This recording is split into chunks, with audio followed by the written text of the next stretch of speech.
Hello friends and my dear students, welcome to our channel. मैं राजेंद्र मंडलोई आपका हमारे channel पर स्वागत करता हूं। आज के इस वीडियो में हम क्लास 12th इंग्लिश में क्वेश्चन बैंक लेसन नंबर 5 के और इसके आगे के क्वेश्चन आंसर हम कंप्लीट करेंगे।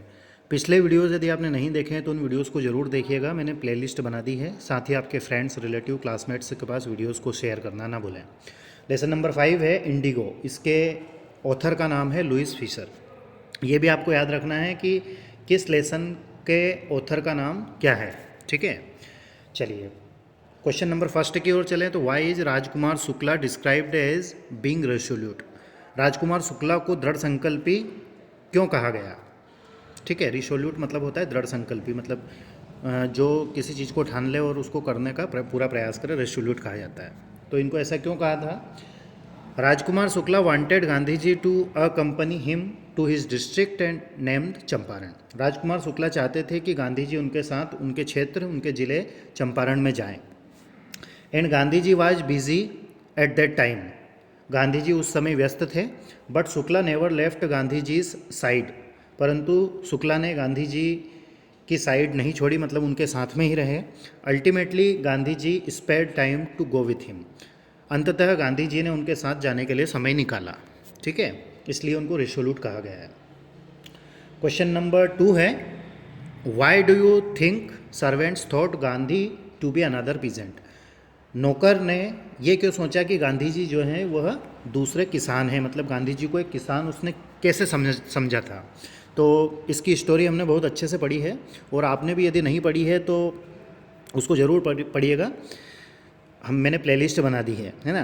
तो गांधी जी जब राजकुमार शुक्ला के साथ चंपारण गए थे तो वो वहाँ पर उन एडवोकेट के घर गए थे। अब एडवोकेट के घर गए थे तो वहाँ पर जो सर्वेंट था, वो सर्वेंट ने सोचा कि राजकुमार शुक्ला जो हैं वो एक शेयर क्रॉपर हैं और उनके साथ हमेशा वो किसानों को लेकर आते हैं, तो गांधी जी जो हैं ये भी किसान होंगे। आंसर है the servant know Shukla that he was poor peasant and always troubled Rajendra Prasad to take up the cause of indigo sharecroppers of Champaran. अब नौकर जो है, चपरासी जो है, वह जानता था कि शुक्ला जो है एक गरीब किसान हैं और हमेशा ये राजेंद्र प्रसाद के सामने समस्या लेकर आते हैं किसानों की, ये किसानों के बारे में, इंडिगो शेयर क्रॉपर्स की। इसलिए the servants took Gandhi to be look to be another peasant. इसलिए गांधी जी को उसने एक सर्वेंट समझा। ठीक है, माफ़ कीजिएगा, पीजेंट समझा, किसान समझा था। क्वेश्चन नंबर 3 की ओर चलें। तो why did Gandhi agree to a settlement of 25% refund to be farmers. इस बात से गांधी जी क्यों सहमत हो गए कि 25% जो है वो किसानों को दिया जाए। तो आंसर होना चाहिए Gandhi ji agree to a settlement of 25% refund to farmers.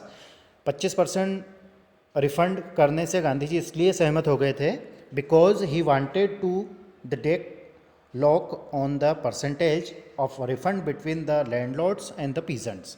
क्योंकि इनके बीच में जो एक डील हुई थी, है ना, उस डील के लिए वो सहमत हो गए थे, है ना। For him the amount of refund was not important. और इसलिए ही ये जो अमाउंट था वह इतना महत्व उनके लिए नहीं रखता था, इसलिए वो 25% पर ही एग्री हो गए थे। क्वेश्चन नंबर 5 है, how did the episode change the plight of the peasant. Plight का अर्थ होता है दुर्दशा। ठीक है, अब चंपारण का जो एपिसोड था, मतलब ये जो घटना थी, इसने किसानों की दुर्दशा को कैसे बदला। तो कैसे बदला था। After the successful refund of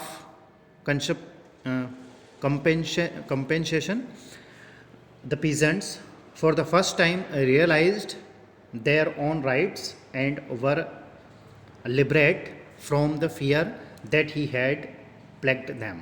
मतलब पहली बार ऐसा हुआ था कि किसानों का जो डर था उससे, मतलब उस डर पर उन्होंने विजय प्राप्त किए और उनको पहली बार उनके हकों का, राइट मतलब होता है हक, अपने हक का एहसास हुआ था और उससे उन्हें आज़ादी मिली।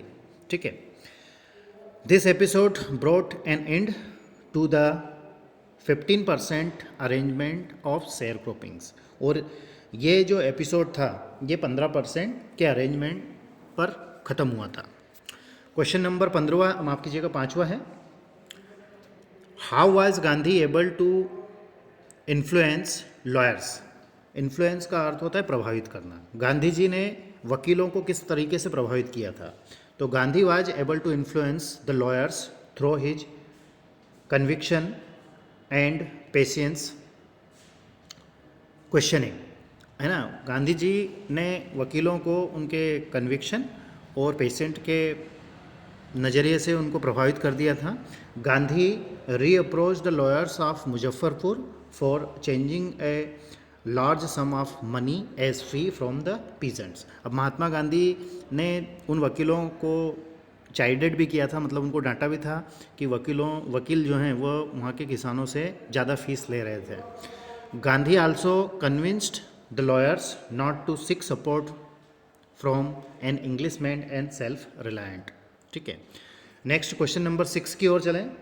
Y did Gandhi consider the Champaran episode to be a turning point in his life? Gandhi ji ने यह क्यों माना कि चंपारण का जो एपिसोड था, जो घटना थी, वह उनके जीवन का एक टर्निंग पॉइंट था। तो Gandhi considered the Champaran episode to be a turning point in his life. Gandhi ji ने चंपारण एपिसोड को अपने जीवन का टर्निंग पॉइंट माना बिकॉज, क्योंकि ही रियलाइज दैट, उन्हें इस बात का एहसास हुआ, सिविल डिसोबियंस। सिविल डिसोबियंस का अर्थ होता है सविनय अवज्ञा आंदोलन, है ना। Which had triumphed for the fun. Triumph का अर्थ होता है विजय प्राप्त करना, कि पहली बार उन्होंने सिविल डिसोबियंस से विजय प्राप्त की। Could go a long way in freedom struggle. More ever he had succeed in making the peasants aware of their rights and becoming confident. और जब उन्होंने किसानों को उनका हक दिलाया तो इससे उनका आत्मविश्वास बढ़ा, और इसीलिए वह चंपारण के एपिसोड को अपने जीवन का जो है वह टर्निंग पॉइंट मानते हैं। ठीक है, क्वेश्चन नंबर 7वें की ओर चलें। What was the attitude of the average Indian in smaller localities towards advocates of home rule? Home rule के प्रति जो लोकेलिटीज़ के जो लोग हैं, उनका जो वकीलों के प्रति उनकी जो सोच है, उनका एटीट्यूड है, वो एवरेज क्यों है? तो आंसर होगा the average Indian in smaller localities was afraid to saw sympathy for advocates of home rule. मतलब वहाँ पर ऐसा था कि कोई भी लोकल व्यक्ति जो है वह, या उनके साथ वकील लोग या जो गवर्नमेंट सर्वेंट हैं, वो सिंपैथी नहीं दिखा सकते थे। क्वेश्चन नंबर 8वें की ओर चलें। What was Gandhi's politics intertwined with? मतलब गांधी जी जो पॉलिटिक्स में गुथे हुए थे वो क्या थी, मतलब उनकी अवधारणा पॉलिटिक्स के प्रति क्या थी? The success of Champaran justified Gandhi's style of politics. मतलब चंपारण की सफलता गांधी जी की राजनीति को जस्टिफाई करती है। सिविल डिसोबियंस मतलब सविनय अवज्ञा was the typical pattern of Gandhi's politics. ये सविनय अवज्ञा जो है ये गांधी जी की राजनीति का एक टिपिकल स्टाइल था। हिज वेज, उनके तरीके से, and means were the non violent, और अहिंसा। His politics were intertwined with day to day problems of the millions, और लाखों लोग डे टू डे मतलब प्रतिदिन उनके सामने समस्या लेकर आते थे। In Champaran he identified himself with the lot of fear poor and exploited peasants, और फिर उन्होंने जो जिनका शोषण हो रहा था ऐसे किसान और गरीबों की उन्होंने मदद की। नेक्स्ट है question number 9। Y did Gandhi child the lawyers of Muzaffarpur? Important question है ना। चाइड CHIDE, इसका अर्थ होता है डांटना, है ना।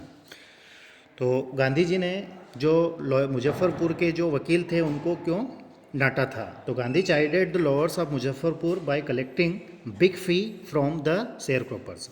जो शेयर क्रॉपर्स थे उन शेयर क्रॉपर्स से ज़्यादा फीस वसूली जाती थी, इसलिए महात्मा गांधी ने उनको डांटा था। क्वेश्चन नंबर 10वां है। Freedom from fear is more important then legal justice for the poor. How is this statement relevant in today's scenario? Freedom from fear is more important, मतलब डर पर जीत प्राप्त करना, डर से आज़ाद होना, यह क्यों ज़रूरी है गरीबों के लिए, है ना। उनके न्याय से ज़्यादा ये क्यों ज़रूरी है? तो ये इस स्टेटमेंट को आज के नज़रिए से किस प्रकार से देखा जा सकता है, देखते हैं। अकॉर्डिंग टू गांधी जी के अनुसार freedom from fear is the first step towards self reliance. Self reliance मतलब आत्मविश्वास। यदि आप डर पर विजय प्राप्त करते हैं तो यह आपके आत्मविश्वास के लिए पहली सीढ़ी है। Yes, it is rightly said that freedom from fear is more important than the legal justice for the poor. ये क्वेश्चन से ही लिया गया है। In the story Gandhi ji makes it possible for the share croppers of Champaran to set their fear of the British landlords. मतलब British landlords के खिलाफ उनके मन में जो डर था, उस डर को उन्होंने ख़त्म करने में इस बात को संभव कर दिया। It is unfortunate that the poor of the country are not free from the fear. Even decades after the independence, their action works etc. are still under pressure. They are under the mercy of the bureaucratic system. Already poor farmers are becoming poorer because of the globalization and the craze for the foreign products. This leaves them in the fear of further destruction. अब question माफ़ कीजिएगा, lesson number 7 की ओर चलते हैं। फिर से मैं आपको बता दे रहा हूँ कि चैनल पर यदि आप नए हैं तो चैनल को आप सब्सक्राइब करें, साथ ही आपके फ्रेंड्स, रिलेटिव, क्लासमेट्स के पास वीडियोस को शेयर करें। ठीक है दोस्तों, तो लेसन नंबर 6 तो इस बार कोविड-19 के कारण हटा दिया गया है। लेसन नंबर 7 है द इंटरव्यू, और इसके ऑथर का नाम है क्रिस्टोफर सिल्वेस्टर। इंटरव्यू का अर्थ होता है साक्षात्कार। क्वेश्चन नंबर 1 की ओर चलते हैं। तो what do you understand by the expression thumb prints on his wind pipe. Wind pipe का अर्थ होता है श्वसन नलिका, है ना, और थंब प्रिंट का यहाँ पर अर्थ निकल रहा है अंगूठे या पंजे द्वारा किसी का गला दबा देना। तो thumb prints on his wind pine expression से आप क्या समझते हैं? तो ये लेसन जब हमने पढ़ा था तो उसमें ये बताया गया है कि जो बहुत से जो इंटरव्यू देने वाले लोग होते हैं, ऑथर हैं, उनकी राय, कुछ की राय ये है कि इंटरव्यू देने का मतलब ये है कि कोई जैसे आपका कोई गला दबा रहा हो। तो आंसर देखिएगा, thumb prints on his wind pipe मतलब श्वसन नली, मीन्स टू चोक और suffocate somebody by applying pressure on his throat मतलब कंठ, मतलब ऐसा लगता है जैसे कि कोई गला दबा रहा हो और दम घुट रहा हो। सफोकेट मतलब होता है दम घुटना, ठीक है, प्रेशर द्वारा दबाकर। So Bellow uses this expression to prefer to the pressure and discomfort felt by a celebrity while giving an interview. मतलब इंटरव्यू देते समय उनको डिसकम्फर्ट महसूस होता है, इसीलिए वो thumbprints on his windpipe कहा गया है। क्वेश्चन नंबर 2 की ओर चलें। तो why do most celebrity writers despise being interviewed. मतलब बहुत से जो सेलिब्रिटी हैं वह इंटरव्यू देने से क्यों कतराते हैं? तो celebrity writers believe that interviews unduly interfere in their private lives. उनका ये मानना है कि इंटरव्यू जो है वो हमारी व्यक्तिगत जीवन में दखल देता है। They regard themselves as a victims of interviews.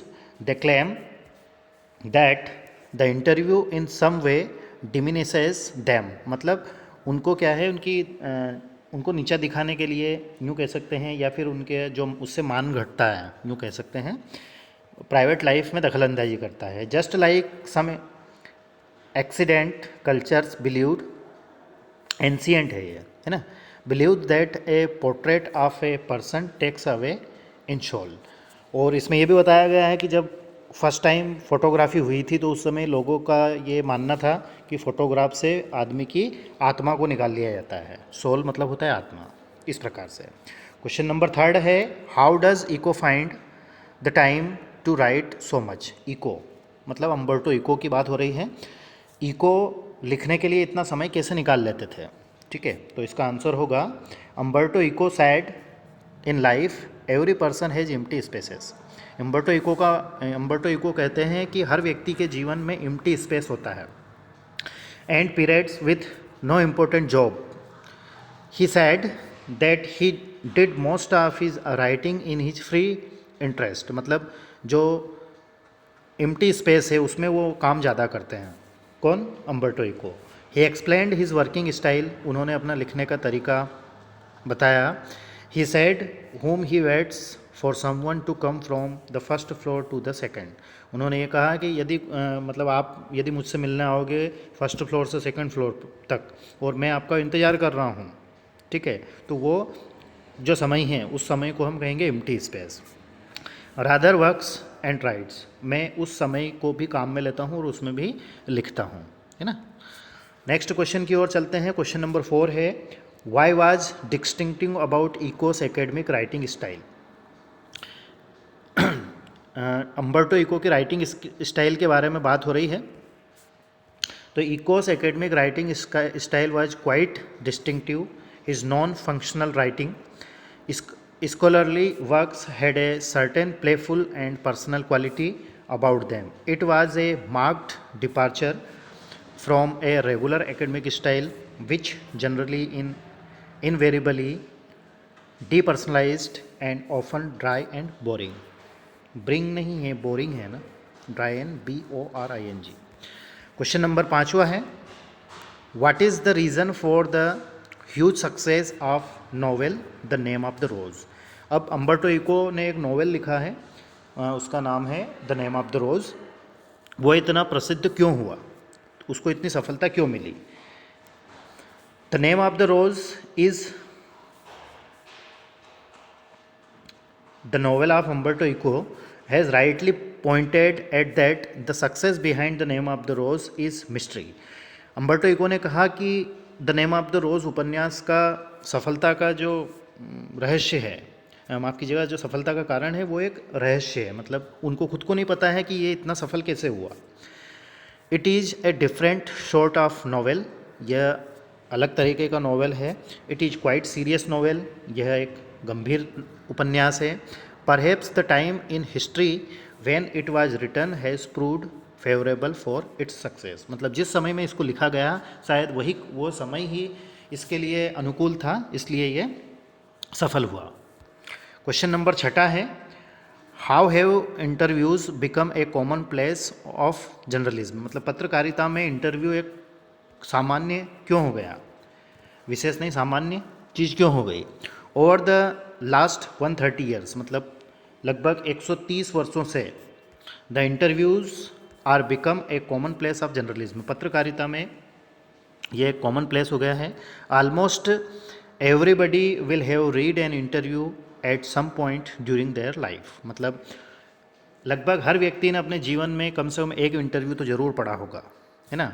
Several celebrities have been interviewed over the years, और जो सेलिब्रिटीज़ हैं उन्होंने तो हज़ारों इंटरव्यू वह एक ईयर में साल में पढ़ लेते होंगे। It is a great serviceable medium of communication, serviceable मतलब उपयोगी, तो कम्युनिकेशन का ये एक उपयोगी माध्यम है। क्वेश्चन नंबर 7वां है, why did Rudyard Kipling refuse to be interviewed. Rudyard Kipling interview देने से क्यों मना करते थे? Rudyard Kipling refuse to be interviewed because he considered it is immoral, उनका मानना था कि इंटरव्यू देना एक अनैतिकता है, एक कोवर्ड है, कोवर्ड एक्ट, कोवर्ड मतलब कायरता का काम है। And considered interview to be a crime, और इंटरव्यू देना एक क्राइम के समान है। However despite his all his believes he himself committed the crime when he interviewed Mark Twain one, वो उनके अनुसार ये क्राइम है, उसके बाद भी उन्होंने एक बार इंटरव्यू दिया है मार्क ट्वेन के अनुसार, ठीक है। अब फ्लेमिंगो में पोएम से भी क्वेश्चन लिए गए हैं। तो फर्स्ट हमारी पोएम है माय मदर एट 66, कमला दास इसके पोएटेस हैं। तो चलिए क्वेश्चन की ओर चलते हैं। पहला क्वेश्चन है, what is the kind of pain and ache that the poet feels. कवित्री कमला दास यहाँ पर किस प्रकार का दर्द और पीड़ा जो है वो महसूस करती है। The poetess feels pain and on seeing the pale and corpse like face of her mother. कवित्री जब अपनी माँ के चेहरे की ओर देखती है, जो कि चेहरा कैसा है, पेल एंड कोप्स है ना, तो उसे दर्द पीड़ा होती है। And it's sad that her old familiar pain और द एक रिटर्न्स, और उन्हें जो ओल्ड फेमिलियर पेन है वो वापस आता है, ठीक है। Perhaps she experienced this fear since her childhood, और उन्हें ऐसा लगता है कि ये बचपन का ही वह डर है, उसका उसे उन्हें अनुभव है। She realise that her mother face has become like a withered moon of winters season, और वह अपनी माँ के चेहरे की तुलना जो है वो विदर्ड मून से करती है ना, विंटर सीजन वाले या लेट विंटर्स मून से तुलना करती है। क्वेश्चन नंबर 2 है, why are young trees described as sprinting, है ना, ये इंपॉर्टेंट क्वेश्चन है, परीक्षा में आने योग्य है। वैसे तो सारे ही हैं क्योंकि क्वेश्चन बैंक से हैं, तो है ना, कोई से भी एग्ज़ाम में आ सकते हैं, तो ये क्वेश्चन के आंसर हमें कंप्लीट करना ही है। यंग ट्रीज़ को स्प्रिंगटिंग, दौड़ता हुआ वर्णित क्यों कहा गया है? तो the poet is driving to Cochin airport when she looks outside. Kamala Das जब अपनी माँ के साथ कोचीन एयरपोर्ट पर जाती है, ठीक है, तो वो खिड़की से बाहर देखती है ना। The young trees seem to be walking past them. अब गाड़ी से वो जा रही है तो पेड़ जो है वो पीछे भागते हुए दिखाई दे रहे हैं। With the speed of the car की स्पीड के कारण, they seem to be running fast. Car की स्पीड ज़्यादा होने के कारण वो पेड़ जो हैं वो पीछे जो दौड़ते हुए नज़र आ रहे हैं। The poet presents A contrast between her dosing old mother and sprinting young trees. और फिर अपनी ऊँघती हुई माँ, डोजिंग का अर्थ होता है ऊँघना, है ना, जैसे हम आँख लग जाती है, हमारी झपकी लग जाती है, तो उनकी माँ जो है उनको नींद आ रही है, तो उनके चेहरे से उन पेड़ों की तुलना करती है। कैसे तुलना करती है कि ये पेड़ जो है ये तो यंग है और माँ जो है वो ऊँघ रही है, मतलब इनका समय अब हो रहा है, ठीक है। Why has mother been compared to late winter's moon, माँ की तुलना वह लेट विंटर्स मून से क्यों करती है? तो आंसर होगा, the poet's mother has been compared to the late winter's moon because the late winter's moon is calm and waked with a dim luster. It loses the power and brightness. क्योंकि late winter's moon जो होता है वह अपनी power और अपने brightness को ख़त्म कर देता है, डीम लाइट उसकी रहती है। तो माँ की उम्र भी अब कितनी हो गई है? 66 हो गई है, तो इसलिए वह अपनी माँ के चेहरे की तुलना लेट विंटर्स मून से करती है, ठीक है। आगे देखते हैं, the poet's mother is 66 year old, है ना, ये इसी का हिस्सा है, इसी प्रश्न के उत्तर का। पोएट्स की मतलब कवित्री की माँ की जो उम्र है वो 66 वर्ष है। हर श्रंकन एसन फेस रिजेंबल्स ए कोप्स, उनका जो चेहरा है वह चेहरा एक पार्थिव शरीर के चेहरे के समान लग रहा है। कोप्स मतलब होता है dead body. She has lost her shine and strength of youth, है ना। सी मतलब यहाँ है मदर, पोएट की मदर के चेहरे ने उनके चेहरे की चमक और ताकत जो है वो खो दी है। क्वेश्चन नंबर अगला है, what do the parting words of the poet and her smile signify. अब पार्टिंग वर्ड्स का अर्थ होता है विदाई वाले शब्द। अब पोएट जो है वह कोचीन एयरपोर्ट से जा रही थी, तो उस समय वह काफ़ी सैड हो गई थी, दुखी हो गई थी, तो उस समय के शब्द और वो जो मुस्कुराती हैं वो किस बात की ओर संकेत करता है? तो poet's parting words of assuring and her smile provides a stark contrast to the old familiar एक्ट, है ना, मतलब माँ की ओर देखती है तो उनको दुख होता है कि अब माँ की उम्र ज़्यादा हो गई है, शायद मैं आऊँ तब तक अब ये इस दुनिया में ना रहें। फियर ऑफ चाइल्डहुड, बचपन का डर। हर वर्ड्स, उनके शब्द, and smile are deliberate attempt to hide her real feelings, मतलब वो मुस्कुराकर अपने अंदर जो दर्द है उसको छुपाती है। नेक्स्ट क्वेश्चन है, what worried the poet when looked at her mother. अपनी माँ की ओर जब वो देखती है तो उन्हें किस बात की चिंता रहती है? When she looked at her mother the poet was worried about her mother's frail health. Frail मतलब होता है कमज़ोर, दुबली पतली। अपनी माँ की का जो स्वास्थ्य है उसको देखकर वह चिंतित रहती है। एंड ओल्ड एज, और बुढ़ापे को। हर मदर्स फेस लुक्ड एसन लाइक कॉप्स, और माँ का चेहरा जो है वह अब बूढ़ा चेहरा है और जो कॉप्स के चेहरे की तरह लग रहा है। कॉप्स मतलब होता है dead body. And she feared that it might be their last meeting, और उन्हें ऐसा लगता है कि शायद ही हमारी अंतिम मुलाकात हो। नेक्स्ट क्वेश्चन की ओर है, what were the poet's feeling at the airport, how did she hide them. Airport पर पोएट की फीलिंग्स कैसी थी और वह उन्हें कैसे छुपाती है। आंसर होगा the poetess feelings at the airport were of fear because she was afraid that her mother was going to be die. Airport से जाते समय उनको ऐसा लग रहा था कि माँ से अब मेरी आखिरी मुलाकात है और माँ अब जल्दी ही शांत होने वाली है, मरने वाली है क्योंकि उम्र ज़्यादा हो गई है। Because she was looking very weak, क्योंकि वह दिखने में बहुत कमज़ोर थी। She was not sure whether she would be able to meet her mother again, और वह श्योर नहीं थी, आश्वस्त नहीं थी कि अगली बार भी मैं मेरी माँ से मिल पाऊँगी। सी हाइड्स हर फियर, वह अपने डर को छुपाती है बाय स्माइलिंग, मुस्कुराकर, and assure her mother about they would meet again, और अपनी माँ से कहती है कि हम जल्दी ही मिलेंगे।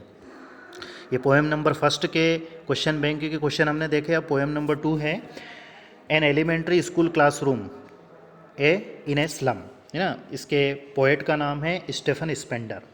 हर पोएम, हर लेसन के ऑथर का, पोएट का नाम आपको पता होना चाहिए क्योंकि वो एग्ज़ाम में पूछ लेते हैं। जैसे यहाँ पर क्वेश्चन बन सकता है कि an elementary school in a slum के पोएट का नाम क्या है, तो आपको पता होना चाहिए स्टेफन स्पेंडर। क्वेश्चन है what does the poet want for the children of the slum, मतलब स्लम के बच्चों के लिए कवि क्या चाहता है। How can their lives be made to change, और उनका जीवन कैसे परिवर्तित हो सकता है। तो आंसर होगा the poet wants the people in authority to realise their responsibility towards the children of the slum. कवि चाहता है कि जो उच्च पदाधिकारी हैं वह अपनी जवाबदारियों को समझें और बच्चों के प्रति उनकी जवाबदारियों का निर्वहन करें। All sorts of social injustice and class inequalities be ended by eliminating the obstacles of that the slum children, मतलब स्लम के जो बच्चे हैं उनको जो ऑब्स्टेकल्स आ रही हैं, जो उनको बाधाएं आ रही हैं, उन बच्चों के साथ न्याय किया जाए और उनकी बाधाएं को हटाया जाए। देयर अगली एंड फिल्थी सराउंडिंग्स, अगली मतलब गंदा, बदसूरत, फिल्थी मतलब मेला कुचेला, जो उनका सराउंडिंग्स है, आसपास का क्षेत्र है ना, उनको हटाया जाए। लेट देम स्टडी, उनको पढ़ने दें, किनको, स्लम के बच्चों को। And learn to express themselves, और वो अपने आप को एक्सप्रेस कर सकें, ये उनको सिखाएं। क्वेश्चन नंबर 2 है how is the atmosphere inside an elementary school classroom in a slum different from the one outside it. अब एलिमेंट्री स्कूल क्लासरूम का जो एटमॉस्फेयर है वह बाहर के एटमॉस्फेयर से किस प्रकार से डिफरेंट है, तो देखते हैं। The word outside the slum abounds in the bounties of nature. Bounties of nature मतलब नेचर की असीमता, बाहर क्या है, प्रकृति की असीमता है। वेर एज, इसके अलावा the atmosphere inside the elementary school classroom is deplorable. Deplorable मतलब बिगड़ा हुआ, और school classroom, elementary school classroom का जो एटमॉस्फेयर है वो डिप्लोरेबल है, बिगड़ा हुआ है। The atmosphere inside the classroom is one of the morbidity and inactivity, मतलब उसमें निरस्ता है और वहाँ पर किसी प्रकार की कोई ऊर्जा नहीं है उन बच्चों में। क्वेश्चन नंबर, माफ़ कीजिएगा, पोएम नंबर 3 है हमारी कीपिंग क्वाइट। कीपिंग क्वाइट के पोएट का नाम है पब्लो नेरूदा। ठीक है, याद रखना है आपको, एग्जाम में पूछा जा सकता है। क्वेश्चन नंबर 1 है why does the poet ask us to keep still, कवि हमसे चुप रहने के लिए क्यों कहता है। Too much activity and rush has only brought misfortunes to mankind, कवि के अनुसार ज़्यादा एक्टिव रहना और ज़्यादा हलचल करना यह हमारे मानव जाति में मिसफॉर्चून पैदा करता है। So it is better to be quiet and still, इसलिए अच्छा है कि हम शांत रहें। क्वेश्चन नंबर 2 है what symbols from nature does the poet evoke to say that there can be life under the apparent stillness, प्रकृति में ऐसे कौन से संकेत हैं जो कवि इस कविता के माध्यम से बताता है कि जहाँ शांति होती है वहाँ कहीं ना कहीं लाइफ होती है, मतलब जहाँ हमें लगता है कि सब कुछ खत्म हो चुका है वहाँ पर कहीं ना कहीं जीवन होता है। तो देखते हैं। The poets wants to prove that there can be life under apparent stills, कवि के अनुसार ऐसी जगहों पर लाइफ होती है। The poet evokes the earth as a living symbol to prove his point, अपने पॉइंट को प्रूव करने के लिए वो कहता है कि पृथ्वी जो है वो क्या है, एक लिविंग सिम्बॉल है, मतलब एक सजीव प्रतीक है, संकेत है। The earth never attends total inactivity, पृथ्वी पर कभी भी इनएक्टिविटी, पूर्ण इनएक्टिविटी नहीं होती है, मतलब सक्रियता कहीं ना कहीं रहती है। Nature remains at works all the time even under apparent stillness, मतलब पूर्ण शांति के अंदर भी वह जो है काम करती रहती है। ठीक है। इट कीप्स अर्थ अलाइव, और वह पृथ्वी को जिंदा रखती है। This idea is beautifully illustrate by the following lines, और इस विचार को इन लाइनों के द्वारा सुंदरता से वर्णित किया गया है। जैसे कविता में लाइनें हैं, as when everything seems dead and later proves to be alive, जब ऐसा लगता है कि सब कुछ डेड हो चुका है, सब मर चुका है, ख़त्म हो चुका है, तब भी वहाँ पर जीवन निकलता है। अब क्वेश्चन आपकी जगह पोएम नंबर 4 है हमारी, अ थिंग ऑफ ब्यूटी, जिसके पोएट का नाम है जॉन कीट्स। क्वेश्चन है, what pleasure does a beautiful thing gives us, मतलब एक सुंदर वस्तु हमें किस प्रकार से आनंदित करती है या सौभाग्य प्राप्त करने का मौका देती है। तो they give us immense pleasure, all beautiful things give us pleasure, therefore they should worth treasuring. कोई भी जो सुंदर वस्तु होती है वह हमें इमेंस प्लेजर देती है, सौभाग्य देती है। क्वेश्चन नंबर 2 है, why is grandeur associated with the mighty dead. इसका आंसर होगा, the grandeur of the mighty dead lives in their noble deeds, they have felt behind the beautiful legacy of their brave acts, their selfless sacrifice for their nation and deeds for the welfare of mankind still continue to inspire. Question number 3 है, what image does the poet use to describe the beautiful bounty of the earth, मतलब किस प्रकार की image कवि यहाँ पर वर्णित करते हैं पृथ्वी की असीम सुंदरता को दर्शाने के लिए या उसका वर्णन करने के लिए किस इमेज का प्रयोग करते हैं। The poet uses the image of an endless fountain of immortal drink. Immortal drink का अर्थ होता है अमृत। क्या होता है? अमृत। देखिए यहाँ पर विलोम शब्द और समानार्थी पूछ सकते हैं, तो यहाँ पर एक वर्ड आया है मोर्टल। मोर्टल का अर्थ होता है नश्वर, मतलब जो जन्म लेता है और मर जाता है, और उसका विलोम शब्द होता है इमोर्टल। ठीक है, इमोर्टल मतलब अमृतत्व की प्राप्ति करना, अमर हो जाना। तो immortal drink to describe the beautiful of the earth. ठीक है, the earth like a fountain pours on to numerous beautiful sights like the sun, मतलब पृथ्वी में ऐसी बहुत सारी चीज़ें हैं, जैसे सूर्य है, चंद्रमा है, फ्लावर फूल है, रिवर्स हैं, ग्रीनरी मतलब हरियाली है। नेक्स्ट क्वेश्चन की ओर चलें तो चौथा क्वेश्चन है, what makes a human being love life in spite of trouble and suffering, मतलब मुसीबतें और पीड़ा होने के बावजूद भी प्रेम भरा जीवन जो है, मतलब मानव जीवन को प्रेम भरा जीवन कैसे मिलता है। तो देखते हैं, there are many things that brings us trouble and suffering, बहुत सी ऐसी चीज़ें हैं जो हमें मुसीबत में डालती हैं, हमें पीड़ा देती हैं।